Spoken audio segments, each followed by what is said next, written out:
Veamos cómo podríamos utilizar una herramienta como Wordle en el contexto del análisis de problema.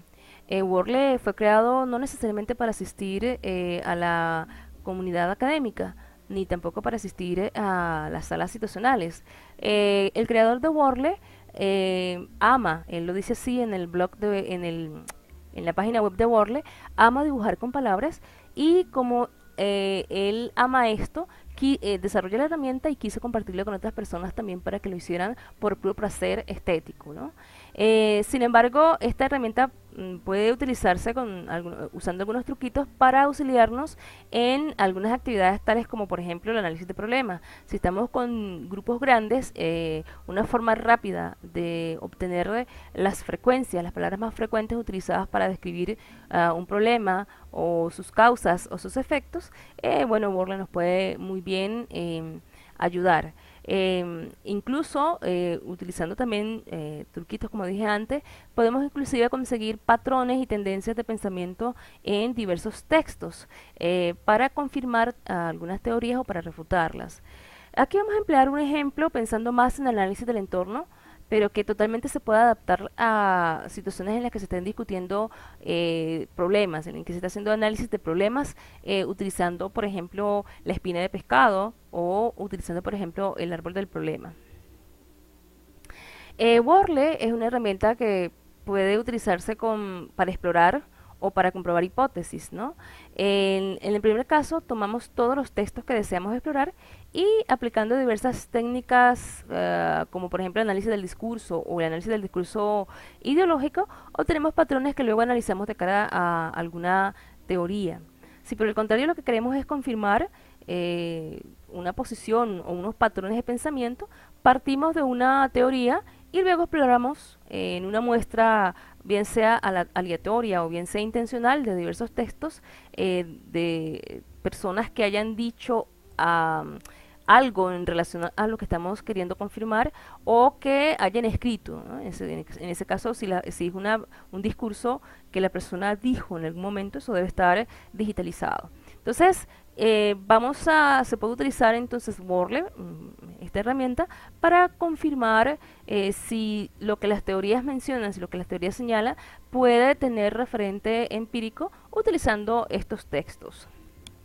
Cuando se utiliza el seguimiento de un actor en una sala situacional, por ejemplo, bien sea en empresas privadas o en Estado, casi siempre hay ya una posición con respecto a lo que un actor significa para la sala situacional. Es decir, ya se ha hecho algo como, por ejemplo, clasificar al actor en que está a favor de o en contra de o se mantiene neutro de una posición específica que es de importancia para la empresa o para el Estado en términos de, digamos, políticas públicas. Entonces, en ese caso, el análisis sería confirmatorio. Eso es, se siguen haciendo análisis de lo que esta persona escribe o dice, o este grupo de personas escriben o dicen, para confirmar si su posición a través del tiempo con respecto a, digamos, esa política pública o esa posición, si estamos en una empresa, con respecto al producto, con respecto a las acciones de la empresa,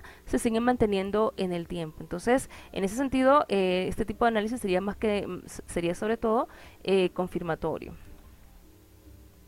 Cuando se hace análisis de discurso en salas situacionales y demás, casi siempre se utilizan teorías como por ejemplo la de Van Dijk, que tiene que ver con análisis del discurso ideológico, o diferentes propuestas con respecto al análisis del discurso a secas. El análisis del discurso además y también la teoría sobre el discurso ideológico de Van Dijk nos permiten tener herramientas, técnicas para operar sobre un corpus. Así, por ejemplo, sabemos que es posible comparar discursos creando un corpus que se llama normativo y que sería como un conjunto de discursos, un conjunto de textos que tienen una posición dada o que son emitidos por actores que son de interés para quien hace el seguimiento, y luego se contrasta de cara a ese corpus que se va a llamar normativo, todo nuevo discurso o nuevo conjunto de discursos relacionados con la temática. Esto va a permitir ver patrones, tendencias, qué se dijo en el corpus normativo que no se dice en este nuevo corpus qué se dice en el nuevo corpus que no está en el corpus normativo, y de allí podemos sacar conclusiones con respecto a si estamos trabajando sobre una idea, si una idea se ha mantenido, si una idea se ha ido diluyendo, si una idea, si a esa idea se le han ido incorporando nuevas perspectivas. Entonces, ese tipo de forma de trabajar lo podemos o lo hemos obtenido de él algunas técnicas que nos provee el análisis del discurso. Digamos que tomo el acta de independencia de 1810, del 19 de abril de 1810, hago la visualización. Una vez que he hecho la visualización y veo cuántos términos hay allí, tomo el acta de independencia de julio de 1811. En ese caso, el acta de abril de 1810 se transforma en corpus normativo, en corpus de referencia para hacer la comparación. Luego que hago las comparaciones y veo qué hay en común y qué no hay en común en uno y en otro, entonces tomo el siguiente texto, en este caso, por ejemplo, el de 1819. En ese caso, tanto el acta de abril de 1810 como la de julio de 1811 se transforman ahora en corpus normativo para hacer la comparación con 1819. Y así opero de manera exhaustiva hasta llegar a 1999. Evidentemente se espera y se sabe que la Constitución de 1899 no debería ser ni de lejos semejante a la de 1811, pero sí se espera, por ejemplo, que tenga elementos comunes con la de 1961, perdón, y así sucesivamente.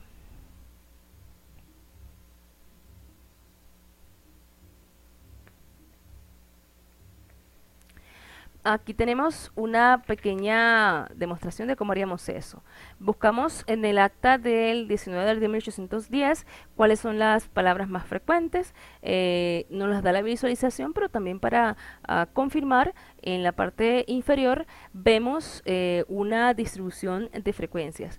Entre paréntesis, cuando estamos haciendo el análisis de problemas, nuestra visualización probablemente llegaría hasta ahí, hasta hacer ese listado de palabras más frecuentes, que es lo que nos va a permitir seleccionar o el problema focal o las causas los efectos.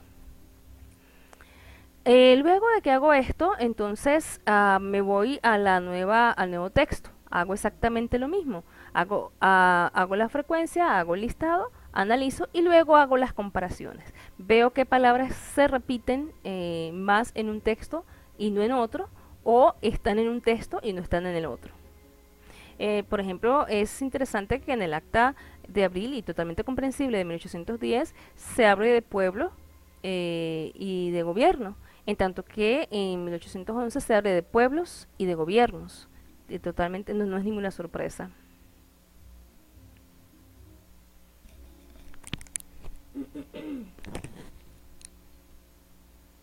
Vemos que ya para el acta de independencia de 1811, los títulos nobiliarios que eran muy importantes en 1810 pasan de lado, ya no son un tema un tema central, un foco central, como es el don, el ilustre. Vemos además que ya se está hablando no de un cuerpo de personas que ven hacia adentro, hacia ellas mismas, sino que comienza ya a notarse una mayor universalidad. Ya se habla de hermanos, ya se habla de América, etcétera. Eso tampoco es ninguna sorpresa, pero lo estamos resaltando para que veamos las potencialidades de la herramienta.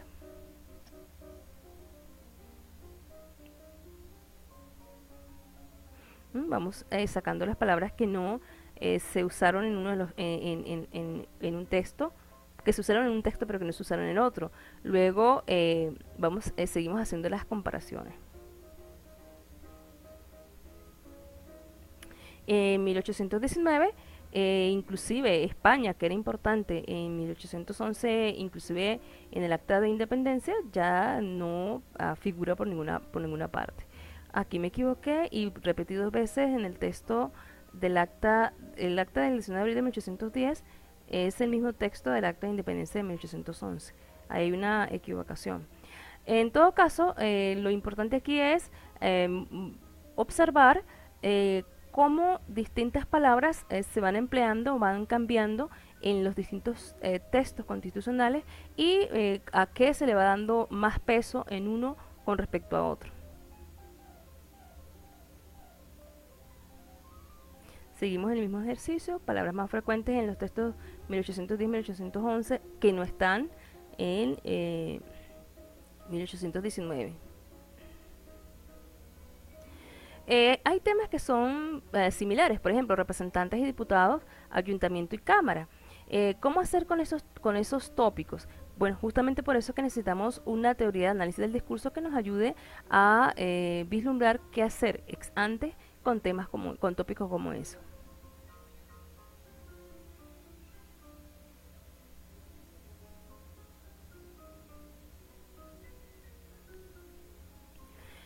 Vamos a la Constitución de 1830, que es cuando nace Venezuela.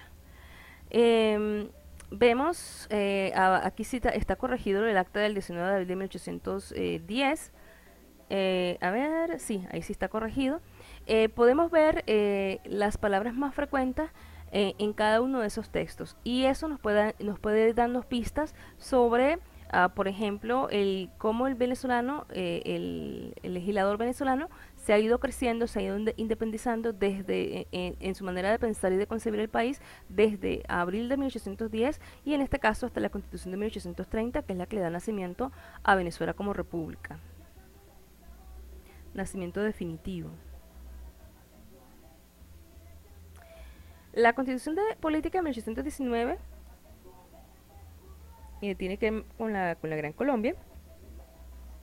Es importante esta comparación para ver cómo nos concebimos como país solos y cómo nos concebíamos al estar dentro de la Gran Colombia. Entonces, por ejemplo, aquí podemos hacer ya análisis más ricos. Por ejemplo, ya no hacemos únicamente un conteo de frecuencias absolutas de palabras, sino que podemos, para hacer las comparaciones, un conteo de palabras relativas. Es decir, estas palabras van a estar tomando como referencia el uso de la palabra en comparación con el largo de cada uno de los textos. Entonces, si bien en 1819 aparece la palabra Congreso y en 1830 también, vemos que en 1830 se utiliza mucho más la palabra Congreso, en 1830 se utiliza mucho más la palabra ley y la palabra zar, en tanto que a la Constitución de 1819 se utiliza mucho más la palabra poder,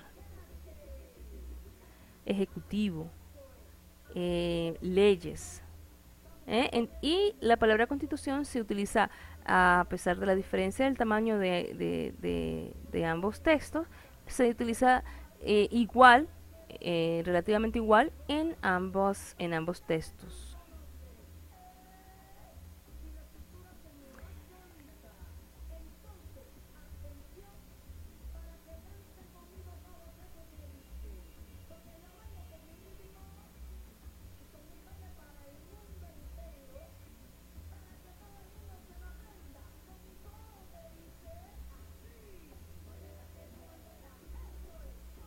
Esto nos permite hacer la diferencia entre la Constitución de 1830 y la Constitución de 1819, que es la Constitución de Venezuela dentro de la Gran Colombia. Acá tenemos todas las palabras reunidas que son comunes a todos los textos constitucionales desde 1810 hasta 1830. Aquí hemos insistido sobre todo en el proceso para hacer las comparaciones, pero se supone que cuando se está haciendo esto con fines analíticos, pues se le debe sacar todo el jugo posible a las distintas comparaciones, se debe verificar cada patrón que sale de los textos que fueron comunes, de los textos que no fueron comunes, para obtener conclusiones. Esto se puede hacer, como decíamos al principio, también en el contexto de análisis de problemas.